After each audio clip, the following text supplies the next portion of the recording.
Hello, hello. So today we're going to be going through ChatGPT copywriting and ChatGPT AI. It's taking over. It's getting better every day. Kind of scary.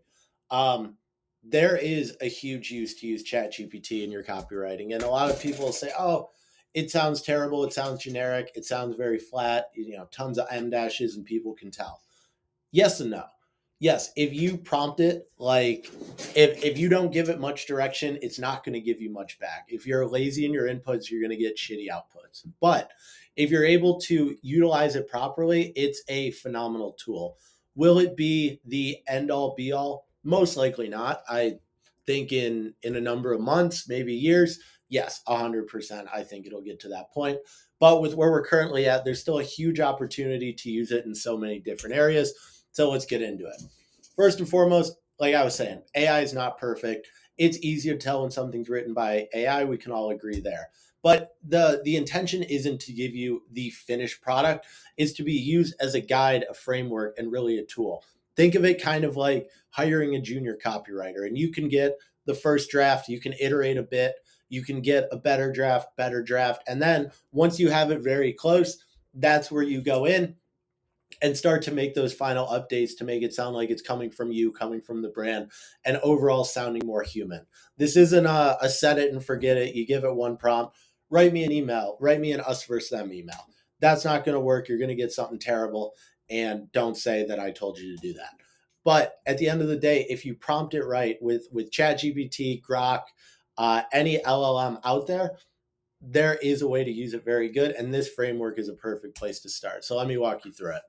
This is the prompt that we use internally as well. And this is exactly what we feed it. So without getting too in the weeds on AI and AI LLMs as a whole, basically, the better that you prompt it, the more direction it gives you, the better your output is going to be. Again, if you go in there and say, write me an email about frequently asked questions for my brand and give it the website, it's going to be all over the place because there's so many variables and it could go so many different directions. You're going to be spending a lot of time iterating, talking, going back and forth. That's not a bad thing. You're probably still going to have to do that regardless. But to get the most solid starting point and something that's really almost viable, this is along the lines of where you want to start. And the more direction, the better. So going through this real quick, you're an expert copywriter. Mission is to write punchy, direct response, friendly email marketing copy. Write 3 email campaigns. Each variation should follow this structure. So then we have subject line, preview text, headline, subheadline, first CTA, body copy, bridge, product section. Kind of the skeleton that I'd say 80% of emails follow to some extent. Obviously, things will move around, but at the end of the day, these are at least the basics you're looking for. It can always add, take away, depending on what you got. And then important notes for it, just giving it even more guidance. Built for image-based layout, designed for mobile first, bold, no fluff, attention grabbing, optimized for engagement clicks, must be social proof, direct response, copy principles, objection handling, and all this great stuff. So we got all that. And then down here in the bottom is where you're going to be doing the work. So this is where we actually, can I move this guy or move me? This is where we're actually going to input things about our brand, what the brand's about, the customer insights. So being very specific in who we're talking to. And that way, our chat GPT will be more and more specific the more that you give it. And same thing here in the brand section. The more that you give it to work with, the better it's going to give you as an output. So we have a email marketing brain, something that Max had put together himself, and it's awesome. It has tons and tons of email marketing knowledge, fully prompted in the back end to have a lot of that information, and you guys are able to claim it here completely free. And we might be able to actually just attach the link directly down here, but just kind of going through it, the email marketing brain will walk you through different things. So you click the main menu, it'll give you a bunch of options, whether you want questions about email marketing, to write a campaign, to write a flow, to give campaign ideas. And even if you want graphics, you can get those creatives through ChatGPT here and there. So if you select any one of these options, they will ask you a lot of very similar questions. And this is the exact prompt that we use. So You can see it here. I could have just followed the prompts on it, but I just copy and pasted from the presentation into here. You're an expert copywriter, right? E-commerce, email marketing, copy, yada, yada, yada. Then I use the brand Avi, input their website, quick brand overview, customer insights. So kind of just took a stab at it, but I think it's close enough. And then wrote through the 3 different campaigns I wanted to see. And then this is what it spit out. So if you want to pause, give it a read. This is very close. There's things that we're going to want to update, the M dashes. There's a few changes, things that we might want to test. But all in all, this is a really good starting point. And then obviously you're going to have to iterate, maybe a little bit more back and forth, depending on what you're going for specifically. So that's going to be the email marketing brain. We're going to have links to all the attachments below and next to in this module. So you guys will obviously have that.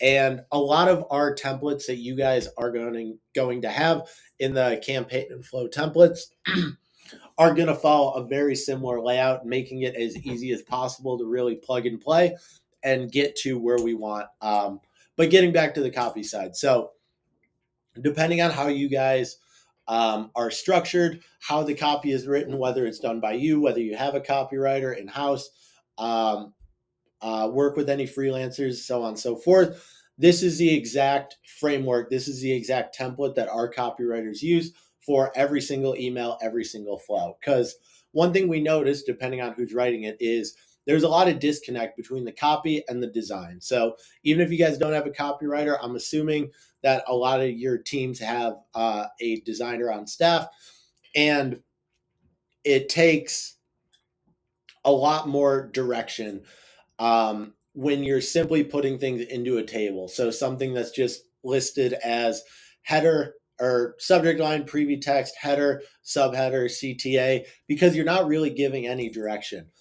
And that's something that we noticed is the designers would be really all over the place because they'd get a bunch of copy and then the designs would be, X, Y, and Z and not at all what the original intent of the email was. Instead, this particular format structure made our copywriters essentially the email architects, mapping out exactly how the email should look. Gives a lot more copy, gives the copy a lot more control over the finished product, and things just became exponentially better once we started using it along these lines. And if you notice, this almost exactly follows some of the examples we had here. So we had the headline, subheadline, CTA. That's the most generic and most commonly used hero section. So header, subheader, CTA. And then we have right in the bridge section, a infographic. Quick circle back to that, where we have the graphic side-by-side myth versus fact. In this one, we chose to do more of a table layout, just outlining the reviews, average rating, 5-star reviews, things of that nature. All the stuff we covered, talking about the infographics, keeping it skimmable, clear and concise, engaging. That's the same thing. And if you end up using the brain, end up using ChatGPT and prompting it correctly, you can get outputs that follow this very clearly. And depending on what your internal process is, with how the emails are designed, this is an awesome way. And also, like I said, our templates almost follow a lot of this word for word, and it would be a lot easier to plug and chug as needed, picking out the best templates, picking out things that fit you, rebranding, figuring out the images, and getting those up and running. So at the end of the day, what ChatGPT is, think of it like a junior copywriting assistant, great for brainstorming, great for writing frameworks, skeleton drafts, creating multiple versions, things to test out, and speeding up the ideation. But it is not a full-on replacement. You should be going back and forth with it, iterating, trying to find the best possible product that AI can give you, and then going in and refining it and smoothing it out so it sounds like something your audience comes to expect. So it sounds like you, it sounds like the brand, or one and the same. And yeah, use it as a framework builder, not a first draft machine. But key takeaways: AI is going to give you a lot of speed. It's going to give you a good amount of structure. You still, at the end of the day, have to work through the voice, the persuasion, making sure it sounds like you. So hope this was helpful. We'll be sure to link all the resources below. So all the ChatGPT frameworks and the templates and the prompts, all of that, the email marketing brain will be down below. Thank you guys for giving it a watch, and see you in the next one.